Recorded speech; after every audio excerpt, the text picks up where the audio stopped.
just obviously before we get into like some of the stuff that you're known for in TNA and so on, just before we do that, just for everyone who's listening, just tell them exactly what you're up to these days. Yeah, just staying busy. Always looking for the next big opportunity. But last night did a show with Championship Wrestling from Hollywood. They're on TV here in the States on MAV TV, and they're on locally in LA on KDOC. And prior to my time with TNA, that's one of the groups that I was doing a lot of work with.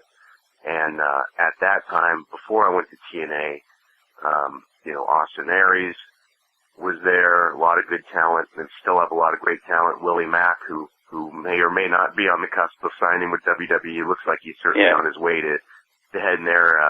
Wrestled last night. Joey Ryan, who I reunited with after both of our time in TNA, so had a good time calling that. They've got a big show coming up. They do it every year. It's called the Red Carpet Rumble, and anyone who watches pro wrestling around January basically knows the gist of that. It's exactly the same. Starts with 2 guys, 30 guys total. Every 90 seconds, another guy comes in. But this year, they're going to have some big-name talent, too. I think they're kind of going to piggyback on Tommy Dreamer, who's having a big event down in San Diego the day before.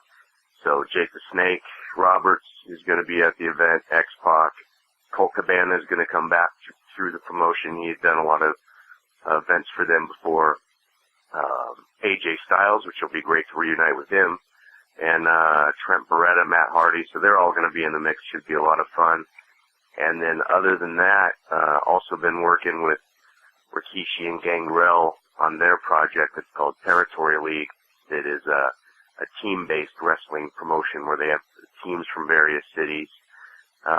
And that's just a unique concept and a lot of fun to work on as well. And they've been shooting shows out of the Avalon in Hollywood. So that, and calling some MMA as well. So it's not like I left TNA and just walked away. I've definitely been staying busy. You mentioned the stuff in Hollywood. Obviously, before TNA, when you were there, you did some commentary and so on with the late Paul Bearer, like Percy Pringle, who this year went into the WWE Hall of Fame. Just how much did you learn from him, and given his just massive back catalogue and stuff he's done in the business? Sure.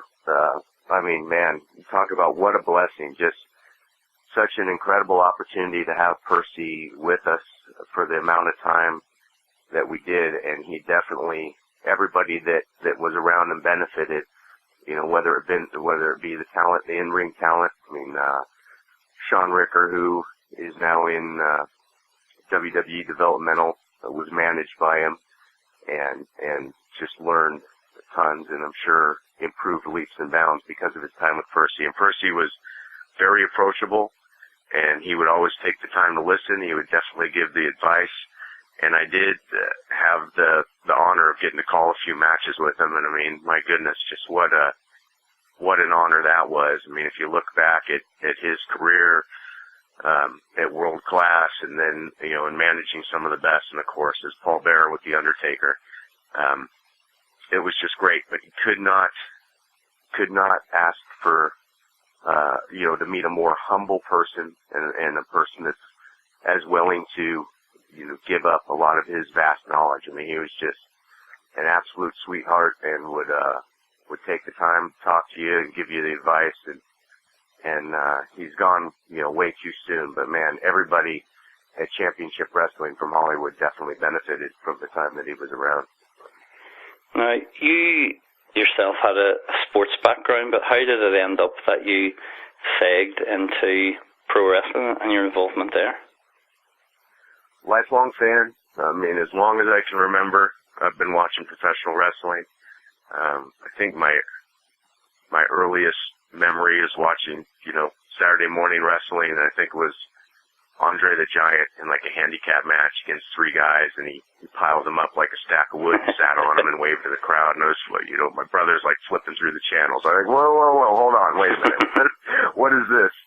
And then I became a huge Hulkamaniac, and would suit up in the red and yellow every time he was on, and got to, they wrestled a lot out here in LA, did a lot of house shows, so I hit the LA Sports Arena a lot as a kid, and just was swept up in it, man. I just thought it was such a magical thing, and loved it so much, and always hoped to be part of it. And I went to college at USC and played football there, and it just so happened I ran into a guy by the name of Chris Bell, who is now a filmmaker. He was the director of Bigger, Stronger, Faster. It's a documentary on steroid use in sports. Yeah. But we became friends, and his brothers, Mad Dog Mike Bell, who's no longer with us, and Mark Bell were both wrestlers for UPW at the time, which was a developmental, West Coast developmental for WWE. And I always wanted to get involved, and over a few beers Chris and I would be talking wrestling. And of course, I was kind of like a walking encyclopedia because I was such a fan for so many years. It's like, man, I was a communication major and a journalism major. He's like, we really got to get you involved. My brother's wrestled for this promotion, and he was working on the production end. It was so funny. It just so happened that one night I get a call from Chris. He's like, hey, man, UPW's got a big show. Edge and Christian were on the show. Tommy Dreamer was on the show. Victoria Tara was on the show. It was like, WWE would send a lot of talent out to help their live events, and in turn, UPW would send them a lot of developmental prospects. So I get this call, the play-by-play guy is sick. He's not going to make it. This is a huge show. Just I don't care, put on a suit and get down here. And that was about an hour away up in LA, so I threw on a suit.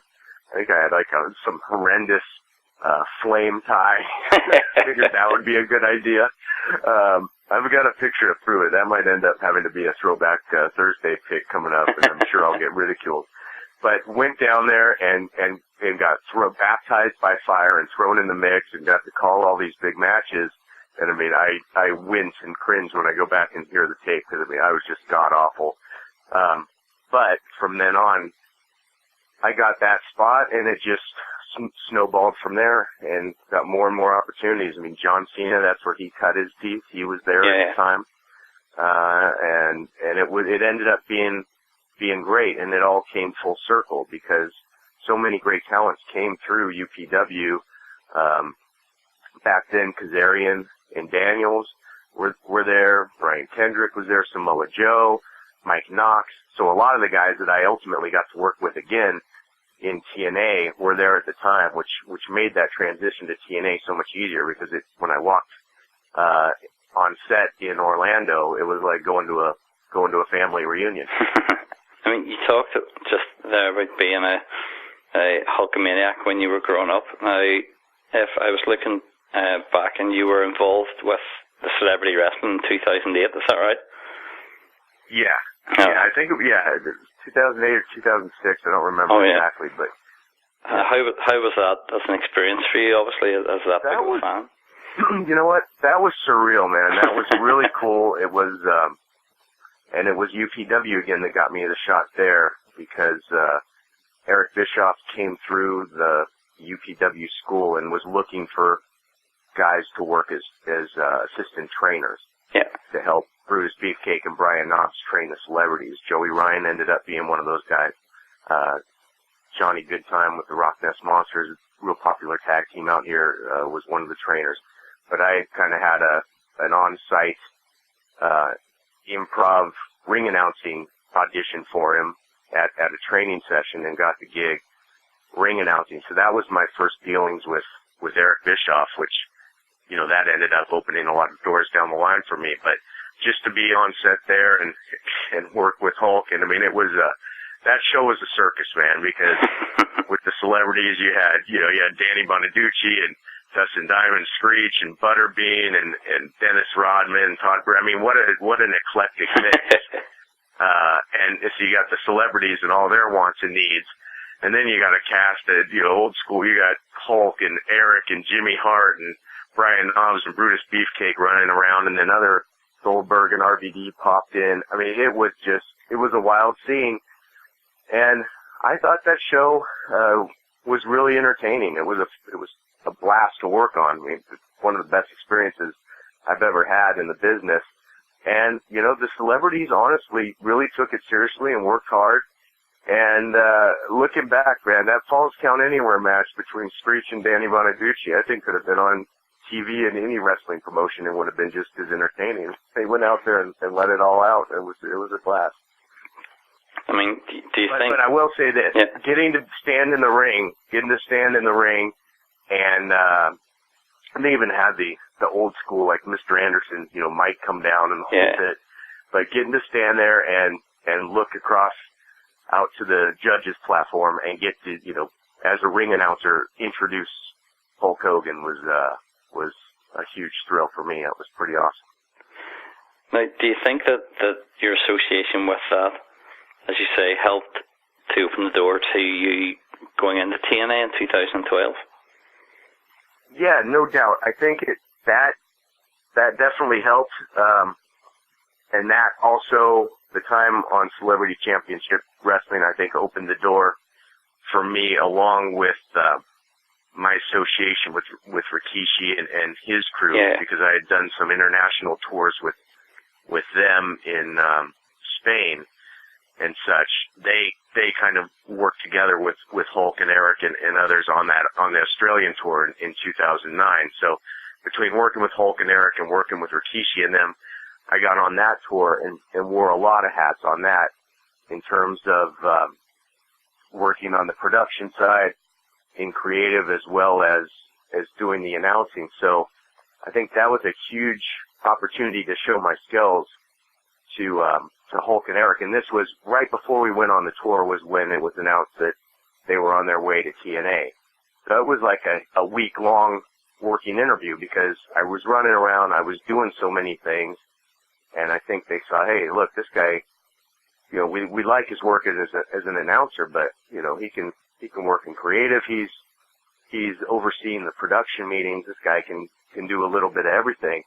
And after that tour, they had both said, hey, you know, we want to work with you. And so I was super excited. I figured it was only a matter of time before I'd be going to TNA. And it ended up being about a year later, but it was definitely that relationship that made that happen. If it weren't for that, you know, I don't think I would have ever gotten the shot. I mean, when you went to TNA, then, and obviously became part of the 3-man announce team on Impact, was there any resentment, not even necessarily from Taz and Mike Tenay and so on, but just in general from some of the boys that you had sort of come straight in and then straight on the TV? Not really, because again, there were so many guys on that roster that I was really friendly with. Yeah. If anything, you know, when I walked through there, I remember Chavo Guerrero came up to me and gave me a hug, and he's like, "Well, it's about time." You know, the guys knew that at that point, I had already been in the business over 10 years. You know, I had worked hard to get any opportunity I had, so it's not like it was an overnight deal. You know, I had definitely come up through the indies and had paid my dues, so to speak. And, you know, I would take the time during the day to get with the boys and go over the little nuances of their character and their matches, and I think that came out in my commentary. So if anything, that, you know, the guys were really receptive to me and went out of their way to tell me that they liked my work. But it was, you know, it definitely was an interesting first day, because I had had a few WWE tryouts. I've been flown out there 3 times, and you go in the studio and you do some stand-ups, and they'll sit you down in a monitor, and you'll call some matches with. In my auditions, like the first one I called with Taz, oddly enough, and then Michael Cole, and then the last time I was out there in 2009 was with Joey Styles. But this, I showed up and went to the meeting, and Eric introduced me, and then said, "Oh, hey, this is Todd. He's going to be joining our announce team." And I was told I was going out there for an audition. And he said, "Oh, he and Jeremy Borash are calling the first hour live."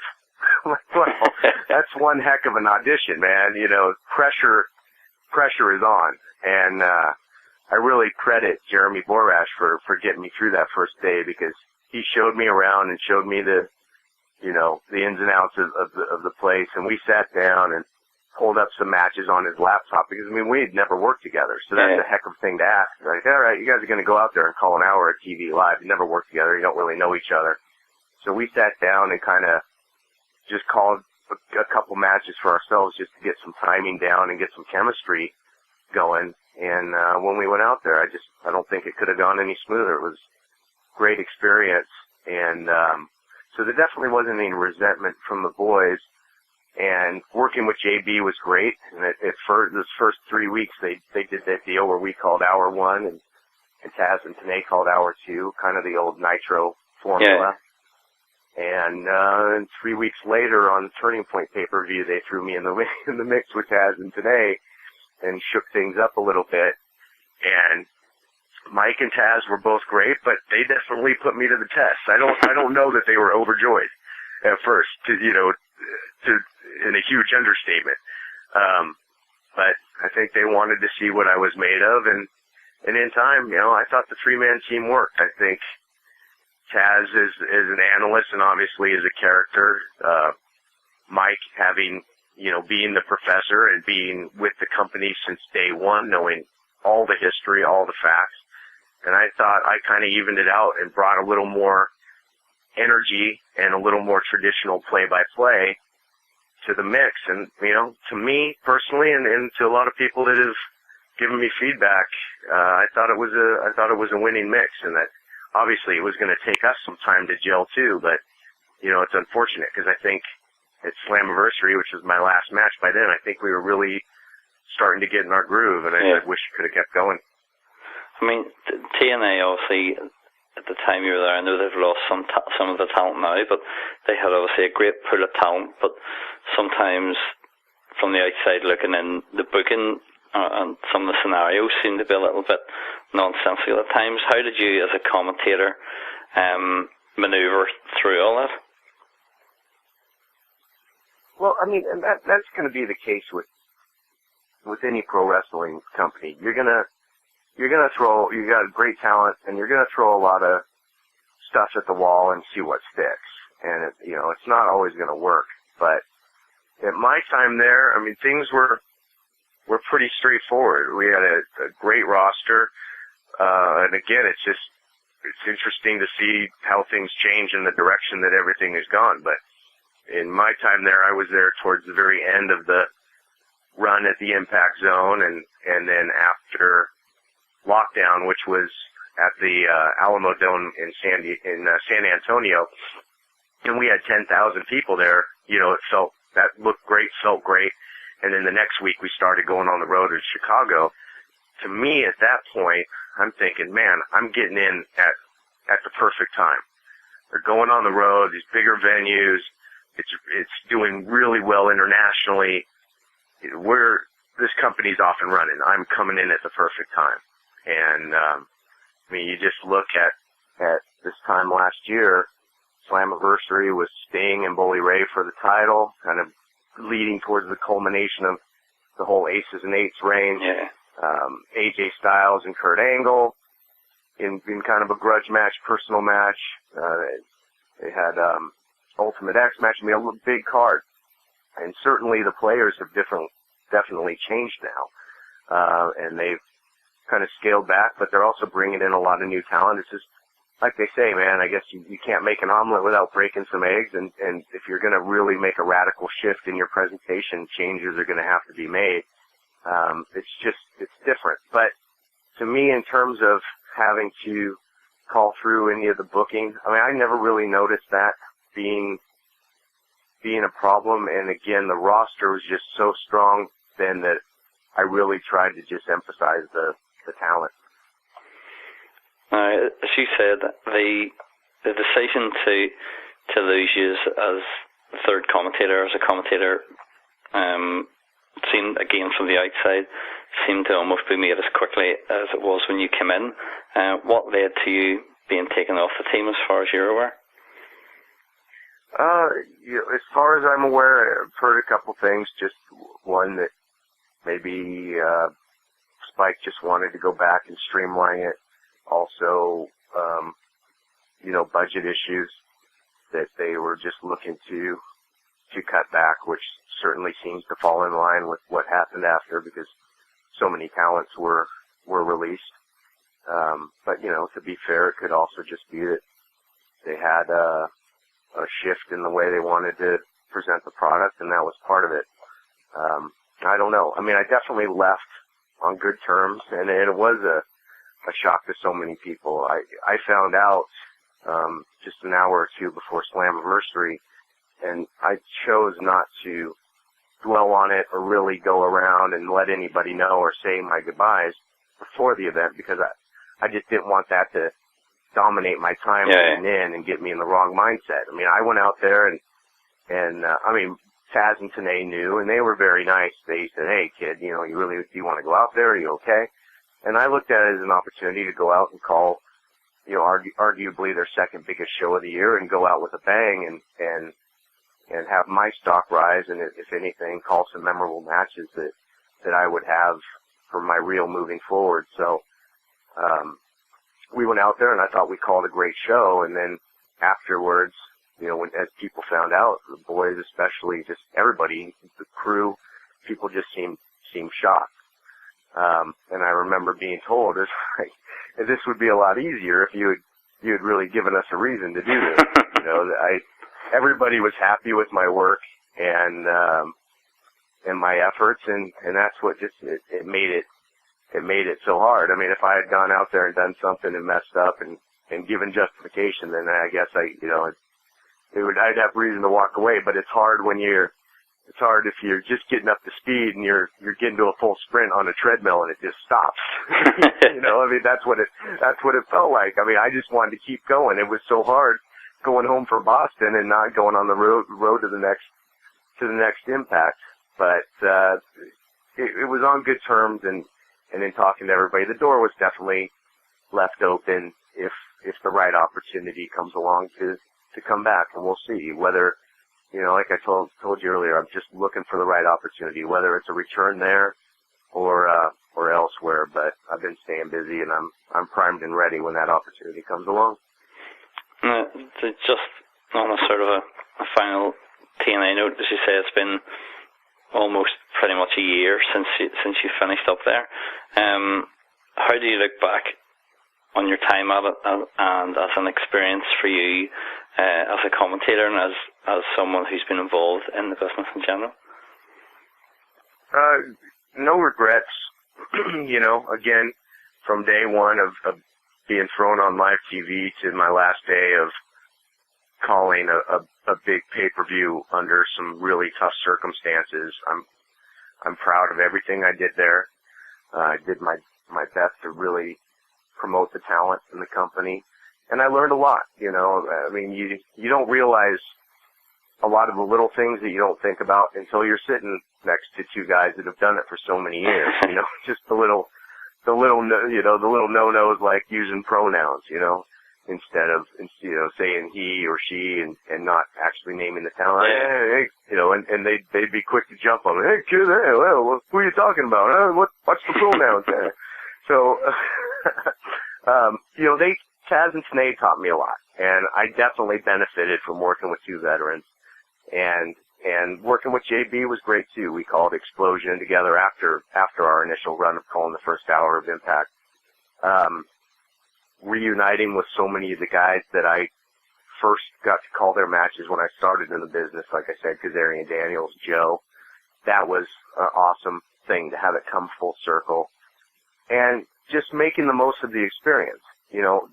Die-hard wrestling fans maybe have heard some of my work from UPW, or know the stuff I've done on international tours, or saw the celebrity show, or know I did the Hogan tour, but the vast majority of wrestling fans had probably never heard my work. Yeah. So my time in TNA, I think, really at least put me on the map, and no bad can come from that. I'm definitely hoping to capitalize on that at some point. So I don't, there's no sour grapes, there's no regret. Am I disappointed that I'm no longer there? Sure. Because again, I felt like I was hitting the mark. I felt I was so proud of my work, and I really enjoyed being there, and it's hard to not be there, but I don't have any ill will, because look, they gave me a 8-month opportunity to shine on a big stage, and that's a good thing.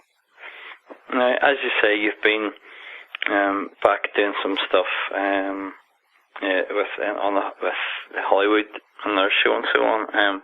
Who have you seen, like up and coming guys that maybe a lot of people haven't heard of, guys that you think could make a big difference either now or in the future in some of the majors? There's a lot of great talent out there, man. I would say for those, and a guy that's obviously been in the news lately, I would say keep your eye on Willie Mack. Yeah. He's done a lot of great work in Hollywood. He's done a lot of great stuff at PWG, and if you haven't seen him, he's a guy very similar. Closest guy I could really associate him with would be like a Samoa Joe, because you can't judge a book by its cover. Yeah. And you look at him, and the guy can do some stuff in the ring, athletically, at his size and with his body shape that just, doesn't seem possible. And just entertaining worker, just super dynamic, crisp striker, can high fly. I mean, the guy can do it all. He's got everything. And if he is going to WWE, I think that's a great sign for the business. And I think it's guys like Daniel Bryan that maybe have opened that door, that WWE isn't going to get stuck on that particular body type, or that prototypical mold for a certain height or a certain weight, or, that they're willing to open their horizons and look more at pure talent. And Willie Mack certainly has that, but he's not your prototypical WWE guy. But he'd be a guy to look at for sure. Man, so much good talent out there. The Rock Nest Monsters, a tag team that, could go with anybody. They'd be a team along the lines of Daniels and Kazarian, or the Wolves, or the Young Guns. Just super fun to watch. Great double team. Let's see. Scorpio Sky, which a lot of fans would already be familiar with. He was Harold in the anger management skits on WWE, and I think he was, what did they call him, Mason Andrews or something like that in TNA. He's an incredible talent, can really use that MMA style in his offense. And speaking of, he's actually got his first MMA fight coming up in LA in June, so he's trying to make that transition. So I know he's been training hard, so definitely best of luck to him. And Rikishi and those guys have some great talent too. I mean, it just seems like that Samoan dynasty continues to pump out talent. I mean, Roman Reigns obviously is blowing up right now, but they've got another one in the pipeline, Jacob Fatu, the Samoan werewolf, who is another guy that's just been gifted with those genes. Big Samoan dude that can athletically do some incredible things in the ring. Rusev came from Rikishi and Cruz training camp as well. So they do a great job of training their talent. And they've got some great talent there too, cruiserweight type guys, Adam Thornstowe, Sheik Kanabati, great talent as well. So there's a lot of guys out there, and it's, it looks like Jeff Jarrett is really scouring and scouting, making his way around, and I think realizes the value of the independent guys that are out there that love this business, that are really working hard. And I hope that he signs a lot of guys. I mean, it's still obviously kind of a mystery of what exactly he's doing. But I hope he finds some great talent out there. And WWE with their Performance Center looks like they're really widening their horizons, like I said, to find great talent. So hopefully, a lot of great talent out there. Hopefully they find a place to shine. I would often ask this to the wrestlers, but just to give it a little twist and to get your perspective on it, what advice would you give to someone who's maybe coming out of college, who's looking to get into the business as a commentator or an interviewer or that on this side of it? I would say I'd say first, realize the odds. you know, again, I've had so many great experiences. If it ends today, you know, if you would have told 7-year-old me that, hey, you're gonna work with, you know, Hulk Hogan and you're gonna direct Roddy Piper for Piper's Pit for some UPW DVDs, and you're gonna be a druid for the Undertaker at WrestleMania. You know, I would have been the happiest person on earth. So I'm so blessed for the opportunities. But you got to realize that, and the business continues to grow. And again, hopefully with Jared and if TNA expands and other companies come along, there'll be more opportunities. But there's a very limited number of spots. And I mean, I was right there to grab that gold ring, that brass ring. And now, you know, I've kind of been knocked down a peg or two on the ladder, and I'm trying to get back up there. And you just have to be realistic that, you know, that's a tough nut to crack and a tough world to get into. But I would tell them to, you know, take as many, get as much experience as you can, whether it's taking hands-on courses and being on a college radio or TV station, going out trying to call local sports, and then just try and get in with a good promotion and work your way up. And that's what I did. You know, I went there and asked for opportunity and kept working hard, and then it started snowballing, and more opportunities came along the way. But if you don't make that first step and go in there and be willing to put the work in and ask, you're never going to get there. So start small, but I would say too, just have a wide spectrum of stuff you do. I mean, being in football has helped me. I make a lot of sports references. Calling MMA has helped me because when it comes to calling the hold for hold and submissions and stuff in wrestling, having some knowledge in the MMA side of things has really helped me, and vice versa. I kind of bring a little bit of the pro wrestling flair when I call MMA. So just get out there, do as much stuff as you can, and hopefully opportunities will come along. And just as we kind of tie everything up, I just wondered if there's any, I was going to say, anything you want to plug, or whether it's your Twitter or whatever, just for the fans to know how they can keep up with what you're doing and keep in touch with it. Sure, yeah. Just at Todd Keneley on Twitter is probably the best way. It's TODD KENELEY. And for fans around the world, you know, if you want to see some of the stuff I'm doing these days, Championship Wrestling from Hollywood you can check them out at HollywoodWrestling.com. Territory League, you can check them out at TerritoryLeague.com. And I'm just going to keep on plugging away, and I'm got to definitely have an eye on what Jarrett's doing with Global Force Wrestling, and would love to have an opportunity there. Would certainly love to have an opportunity to go back to TNA if the situation's right. And you know, I've come close a couple times and been flown out to Stamford, Connecticut. So that's the one thing I really also might need to try and cross off that bucket list to finally make it to WWE. So I'm begging you, somebody. We'll announce for food. Just give me a job. Well, listen, Todd, as I said, thank you so much for your time this morning. It's been really, really good. I've really appreciated it. Yeah, my pleasure, man.